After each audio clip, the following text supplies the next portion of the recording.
Welcome to Community Awareness. I'm your host, Donna Kidner-Smith. Thank you for joining us today as we have a discussion with Mark Gurley, the grassroots activist for the Oak Initiative, which if you haven't heard of, certainly this is an opportunity to learn so much because what they stand for, the issues for which they are promoting are critical. And we look forward to learning more and teaching and communicating with the viewership here the needs for your involvement as well.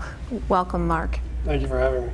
We're delighted to have you here because we know that you have put a lot of miles on, a lot of effort and energy and probably emotion too into the initiative for which you are promoting. That would be true. Yes, and I have to refer to my notes here because I have to tell you that I don't have this quite nailed down to memory, but what you are really pushing for is a question, or excuse me, a bill titled HB 4769. Right. So as a general population though, we may read this in the news and wonder, well, okay, what does that stand for? Well, HB 4769 is American Laws for American Courts. That's the common language. 4 states have passed the legislation. It's in about 20 other states. And the simplest way to state it is that judges in our court system have to use the Michigan Constitution or the U.S. Constitution when deciding a case. It would seem that that would be common sense, but there's much evidence that judges are using other laws other than our own to decide cases. Now, where did this start? Well, it started, initially it started with a vote that took place in Oklahoma about 3 years ago that went out to the vote of all the voters in the state of Oklahoma to ban Sharia law from being used in their court systems. For those who aren't familiar with Sharia law is Islamic law. It's different than, say, canon law that we're familiar with in Christianity or Judaism, where they have their set of Torah laws. In Islam, there is no separation between religion and state. It's all one. So for people who aren't familiar with Islam, the best way to describe it is communism with a God. And the part that you just said, though, let's go back to that, because you said what's critical in understanding is the fact that there is no division between the law and the religion. The religion, yes. So that's right. critical. So we have that in our nation, obviously. Right. And when Oklahoma put it to vote, more than 70% of the Oklahomans voted that Sharia law shouldn't be used there. Now, there's a group called CAIR, Council of American Islamic Relations, another group called ISNA, the Islamic Society of North America. They're both unindicted co-conspirators of the Holy Land Foundation trials in 2008 for funding terrorism for Hamas in Israel. So these groups are actually terrorist-backed. They're Muslim Brotherhood offshoots. And what they have done is they've sued Oklahoma, saying it wasn't constitutional to have this vote, which is kind of silly because Sharia law violates our Constitution on just about every level you can possibly imagine. If you've ever read any of the Quran, the Hadith, or the Surah, you'll realize that it's a different set of rules and laws than we're used to. Well, anyway, that is still tied up in the courts. So the Center for Security Policy in Washington, D.C. worked with their attorneys to come out with a bill called American Law for American Courts, which specifically states you cannot use a foreign law in our court system. It doesn't say anything about Sharia law. It doesn't say anything about Hindu law. It doesn't say anything about UN treaty law. It just says you cannot use a foreign law in our court system. And so the focus is to keep foreign laws out. Now, the biggest perpetrator happens to be Sharia law. There's been documented over 50 cases in 23 states, including Michigan, where judges were looking to Sharia law to rule on a case. And they should be looking to our own laws for those cases.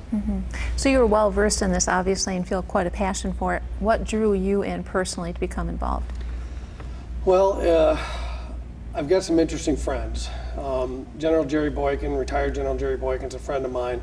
He was in Grand Rapids 2.5 years ago, along with Major Steve Conklin, who had worked with the FBI, informing them of some of the threats to America from Islam. And in fact, there's a book called Sharia, the Threat to America, the Team 2B report, which is done by high-level folks from Washington, D.C., Jerry Boykin being one of them.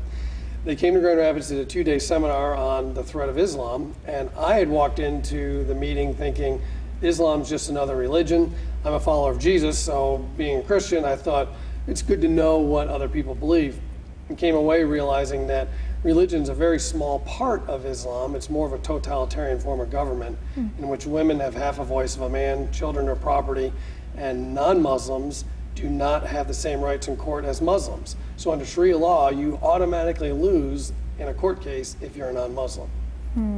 Okay, so this all sounds very alarming, of course. It is alarming. Yes. And so why is this needed? Why are you so active in this? Why should we get on board and take action as well? Well, it's needed because our courts have become a little bit more activist in orientation. If you look at the liberal left, if they can't change things through legislation or take over government functions through legislation, they then look to judges they can appoint who can be interpreting things at the bench level rather than just following the rule of law. Unfortunately, I've discovered some cases that are very, very alarming where the judges would rule using Sharia law or using any other form of law rather than their own. Probably the most egregious one of late was last year. There was a Halloween parade in the state of Pennsylvania.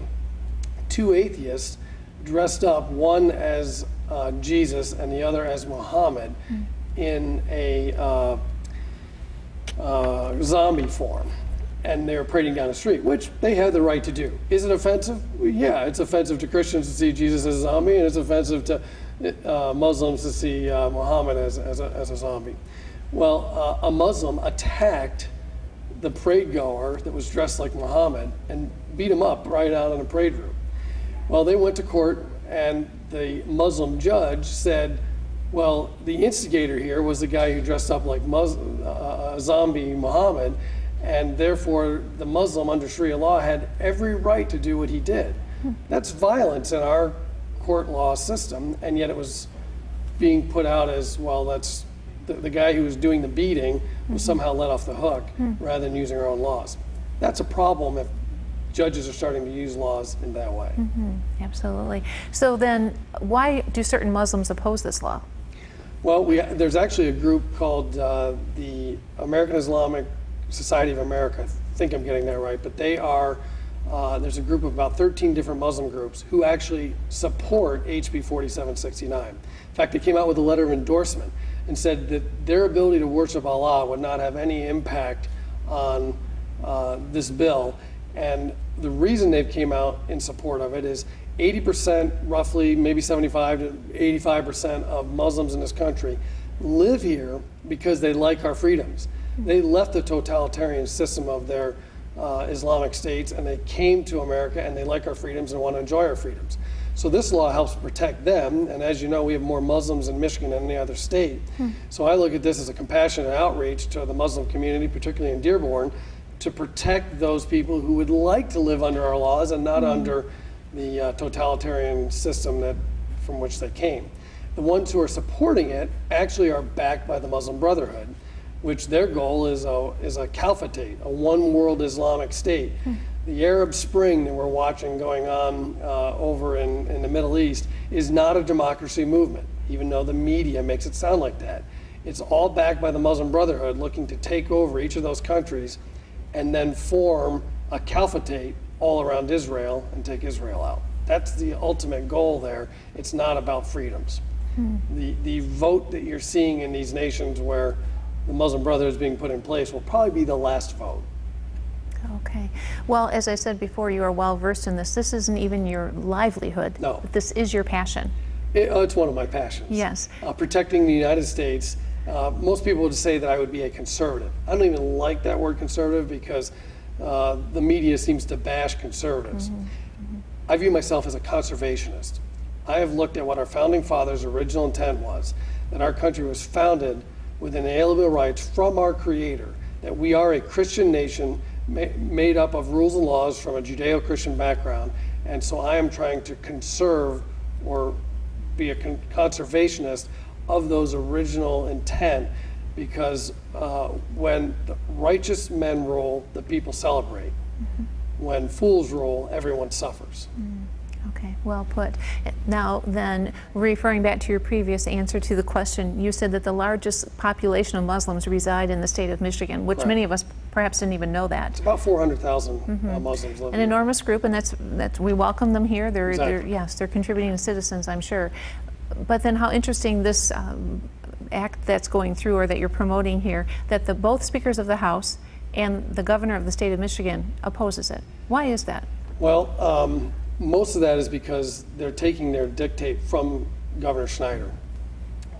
I think he's done a reasonable job on the fiscal side. That's what his campaign was to run, to try to, get our He's a state businessman. back. He's a Yeah, businessman, yes. and he's done a good job with that. Yes. But he wants nothing to do with any moral or social issues.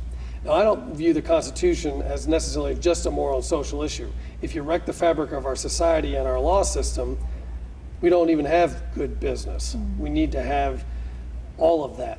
Because he's received many campaign funds from CARE, which again is a former terrorist group, I think he's a little hesitant, because CARE's come out with the language that this is a bill that violates their religious freedom. Now remember, they don't view law and religion separate. Right. This is not a freedom of religion issue. This is an Establishment Clause issue. In other words, this is a clarifying bill. It's only 2.5 pages.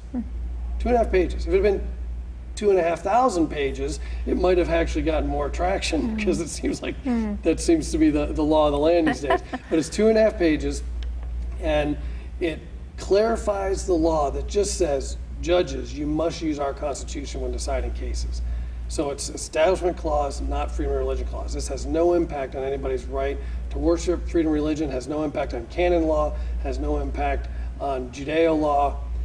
It's strictly, we must use our Constitution when choosing how to rule on a case. Which, as citizens, I would think that most of us are sitting here thinking, well, we assumed that was happening. This is common sense. In fact, the argument that I've been getting from Representative John Walsh, who heads the Judiciary Committee where this bill is sitting and has been sitting for a year now, is, well, we really don't need this because we have the Constitution. I said, well, if we have the Constitution and it's being violated with the explicit intent of establishing case law that then can be used for further judiciary arrangements, then we do need it to clarify it.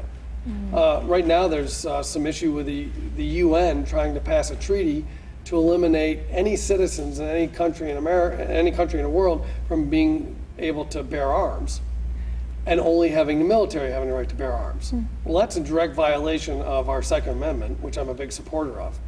So we don't want judges in our country to then go along with the UN treaty. We want them to say, we're going to rule under the Michigan Constitution and the Second Amendment and give rights of bearing arms to the citizenry, rather than what this treaty is trying to say and impose upon Americans. So this bill would help with that as well.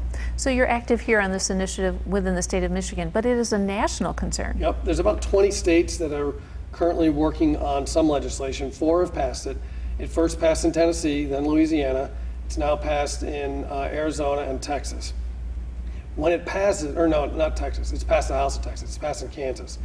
Kansas recently passed it. The vote went 33-3 in the Senate and 120-0 in the House. So it's got clear bipartisanship, Republican Democrats saying, we want to protect our Constitution.